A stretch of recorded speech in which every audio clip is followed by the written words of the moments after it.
I am diving here on the St. Albans off of Milwaukee, Wisconsin. You can start to see the shipwreck already at about 118 feet down. Even though she sits in about 165 feet of water, conditions this day on Lake Michigan were just absolutely fantastic. The lake was as flat as could be on our way out, and visibility down here on the wreck was just as good and better than almost I think that I've ever seen on Lake Michigan. For those of you who are used to diving in warm, pretty tropical waters, you may think this is terrible. Be thankful for what you've got.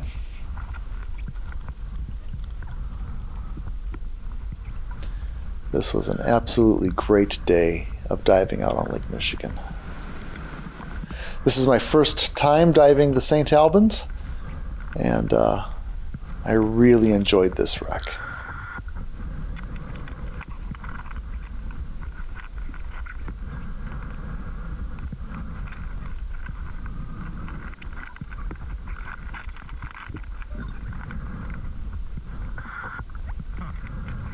She was built in 1868 in Cleveland, Ohio, and she was used to haul passengers and freight throughout much of the lower Great Lakes.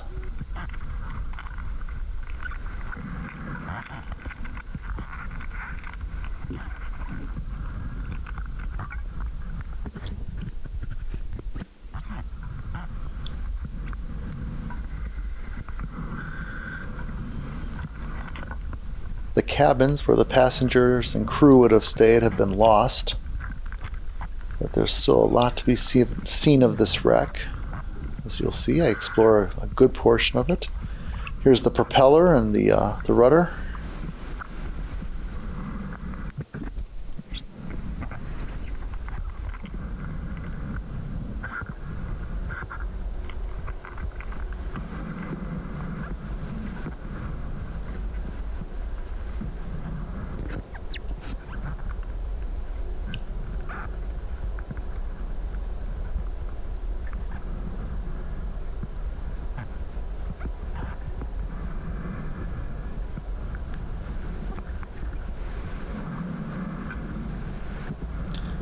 Her final voyage was January 30th, 1881, so she has been on the bottom of Lake Michigan for well over 100 years at this point. And as you can see, she's still in pretty good shape.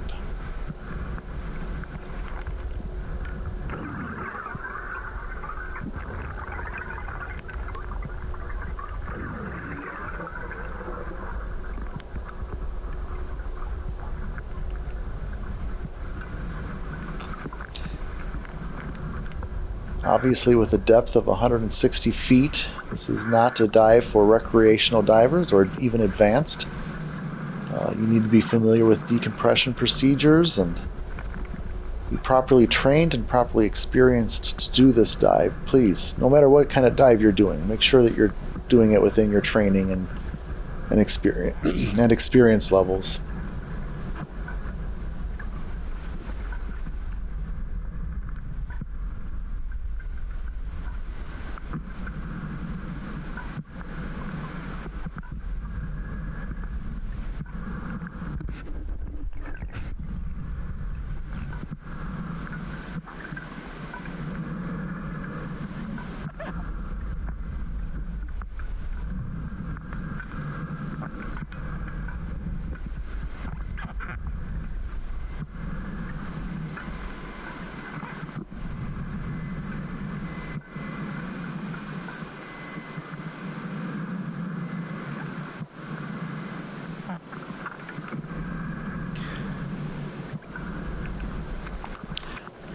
St. Albans left Milwaukee around 9 a.m. bound for Michigan with a cargo of flour and livestock.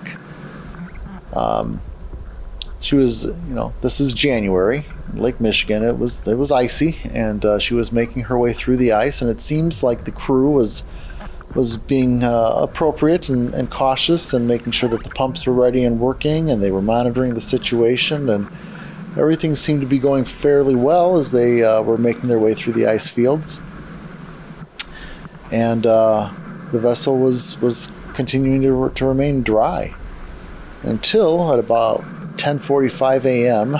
The engineer reported that she was rapidly taking on water, and within about 30 minutes the steamer's fires were out, and while the crew was trying to stop the leak, they just were unsuccessful.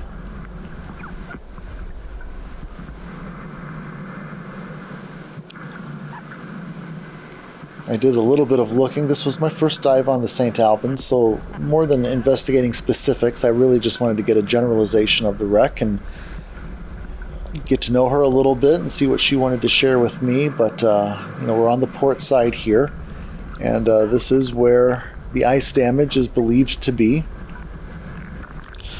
I also read at least one report that mentioned that and I'm looking for it right now as I'm watching this video, but people have discovered animal bones, cow bones specifically, here on the port side. While there was no loss of life, well, there's a couple mixed reports on that. We'll get into that in a moment, but for the most part, what I'm seeing is that no one lost their life on the sinking of this wreck, but that wasn't true for the livestock, unfortunately.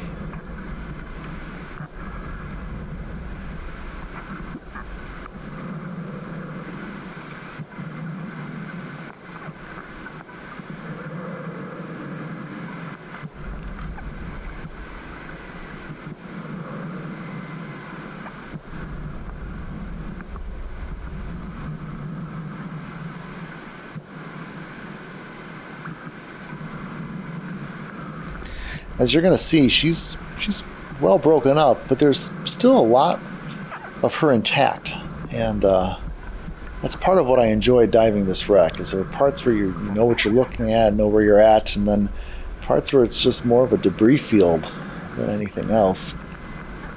That was more on the starboard side. We're going to cover some of that.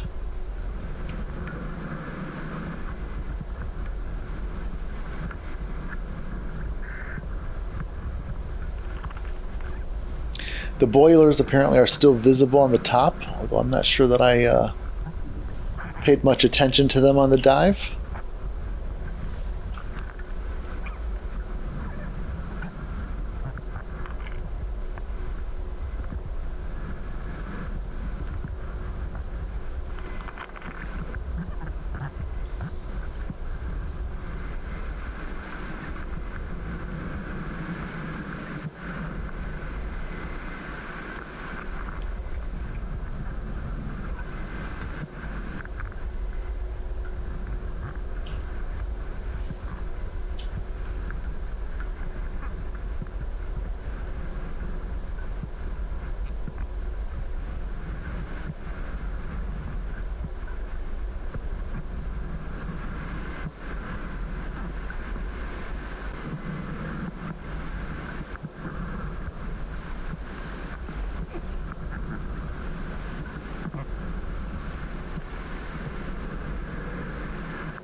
Here, as I'm about to make my way through the debris fill, I'll talk about an article that I found in the New York Times, published February 1st, 1881. So just, it was a couple days after the sinking.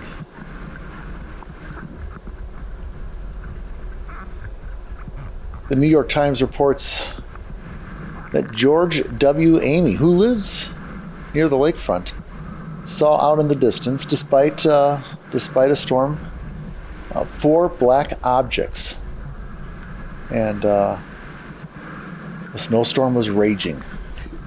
He finally made out these objects to be boats, lifeboats, and he gave the alarm at the northwestern depot, and soon the shore was lined with people ready to give assistance. The community really coming out to help these sailors.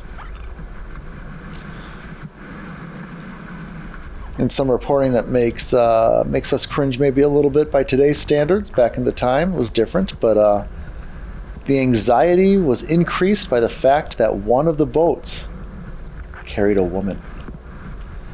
At 9 o'clock, the first boat containing 4 men reached the outer bank and were safely landed.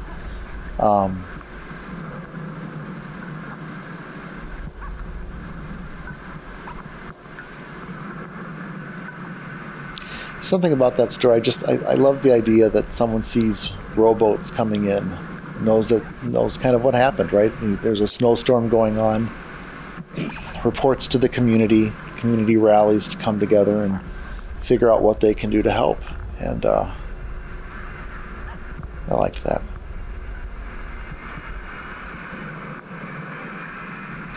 Apparently within about 2 hours, according to the New York Times, within about 2 hours of knowing that they were taking on water, the captain ordered the small boats out and decided to abandon the fast-sinking Propeller, as they called the ship. The crew numbered 20, and there were 5 passengers, of whom 4 were women. And these 25 persons were distributed in 4 lifeboats, which left the St. Albans at about 1:20. They were able to stick together pretty well. Again, this is all according to the New York Times reporting.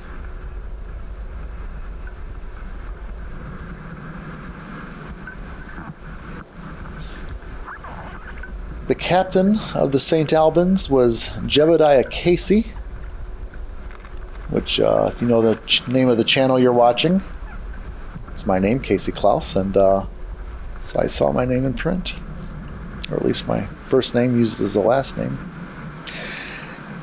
The Times here reports that 25 passengers and crew survived. I've seen other reports that it was 26 and even 27.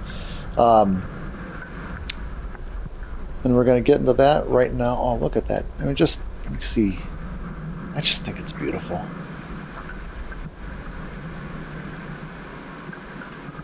This experience of the passengers and crew is reported in the master's report. Here, I'm going to try to quote. On leaving the Propeller, the passengers were appointed to the boats as was deemed best and expedient by the master. All the crew of each boat left the steamer in a deliberate and orderly manner.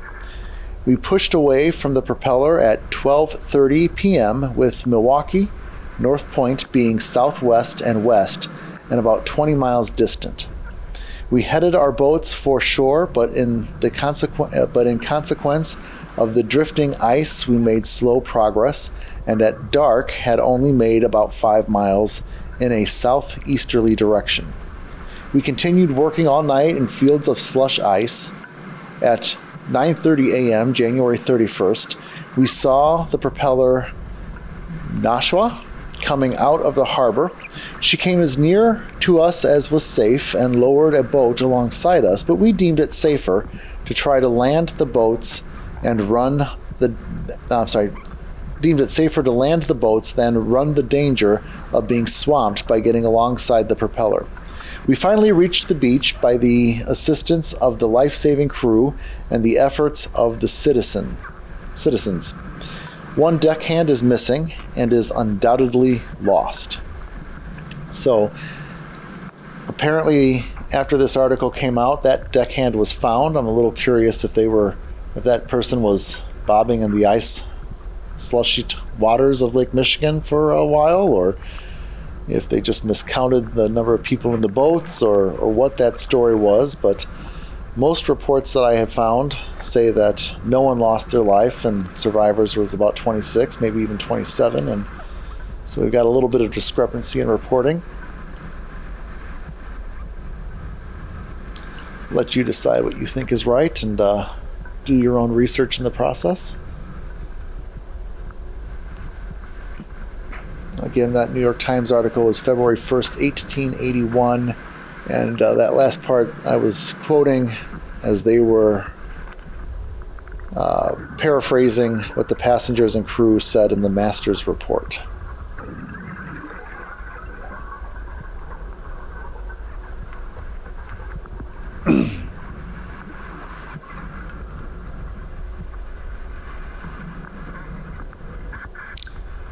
Here's one of my buddies getting my attention to let me know that he's heading up.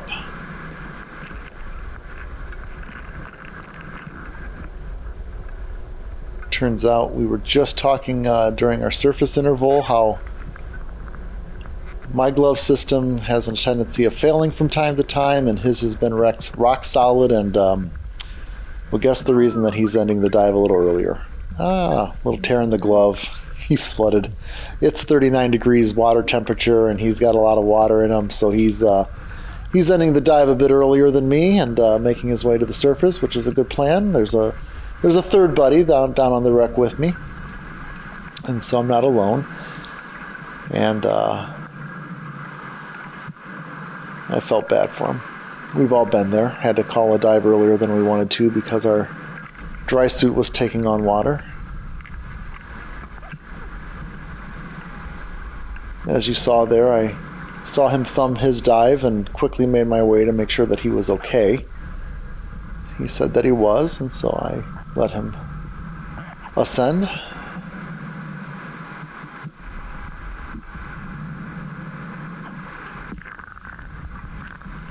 I'm sure there's going to be some criticism as to how we dive, but we dive our plan, and it works for us.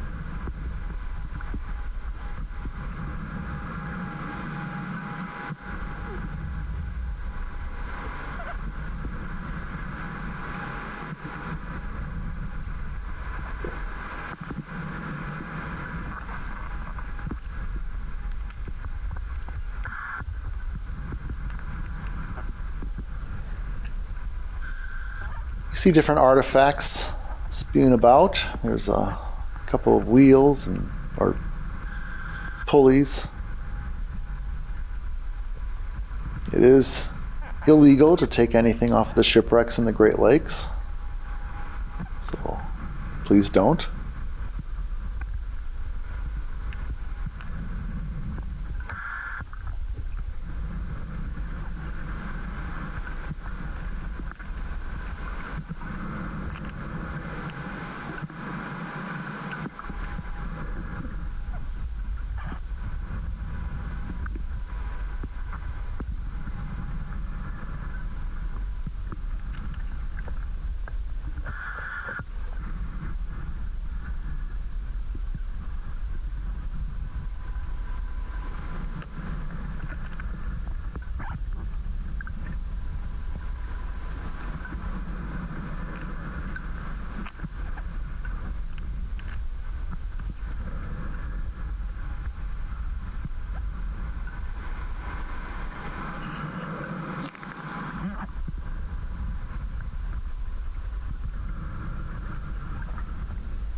As you're about to see, there is some penetration available on this wreck if you're so trained, experienced, and inclined.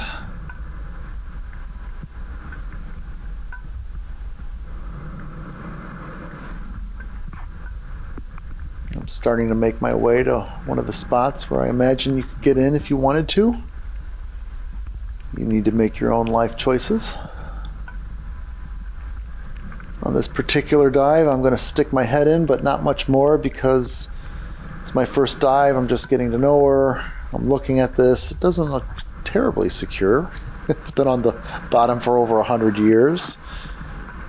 I may go in there in the next dive, but this dive right now, I'm just going to stay on the outside, and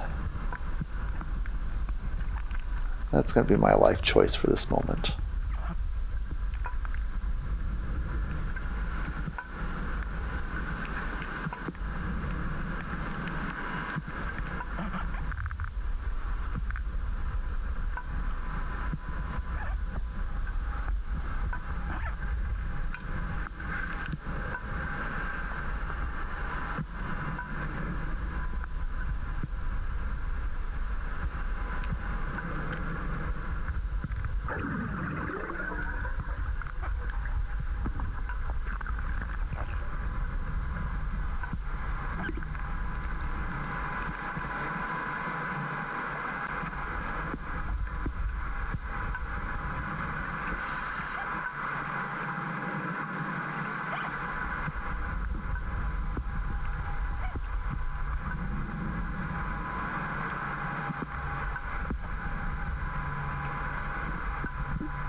Our planned run time for this dive was 60 to 70 minutes.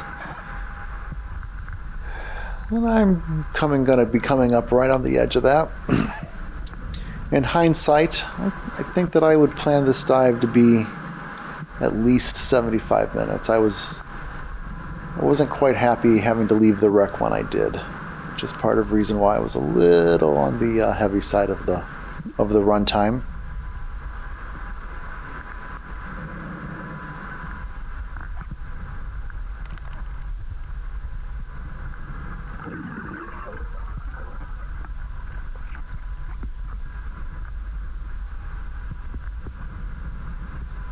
I just couldn't believe the conditions of this day and just really enjoyed checking out this wreck.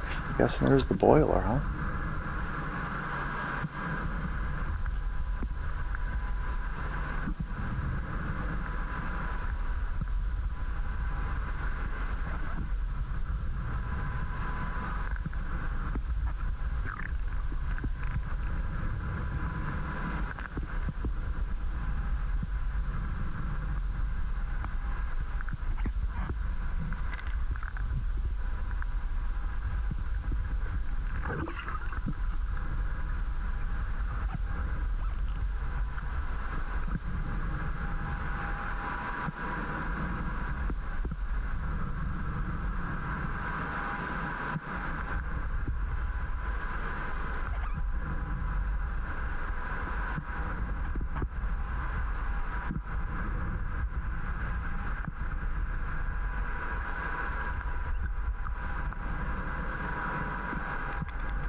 Before I go, I want to check out this propeller and rudder one more time.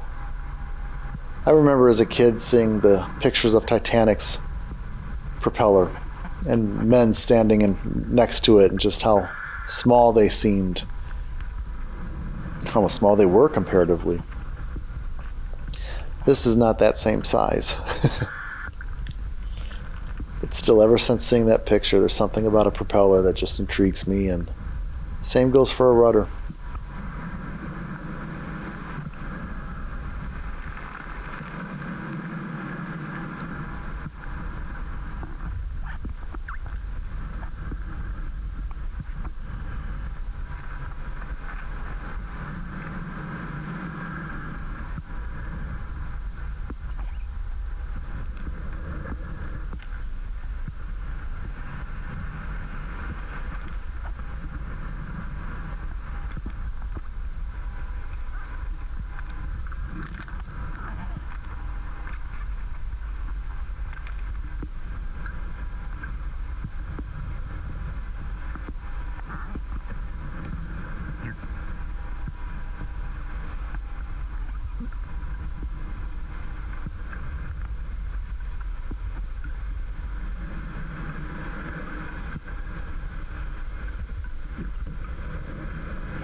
Well, that's going to do it for this dive. As I make my way back to the anchor line, I'm not going to include all of the deco time on the video. So if you're planning on diving the St. Albans, I hope this helped you plan your dive, and encourage you to dive your plan. Dive safe.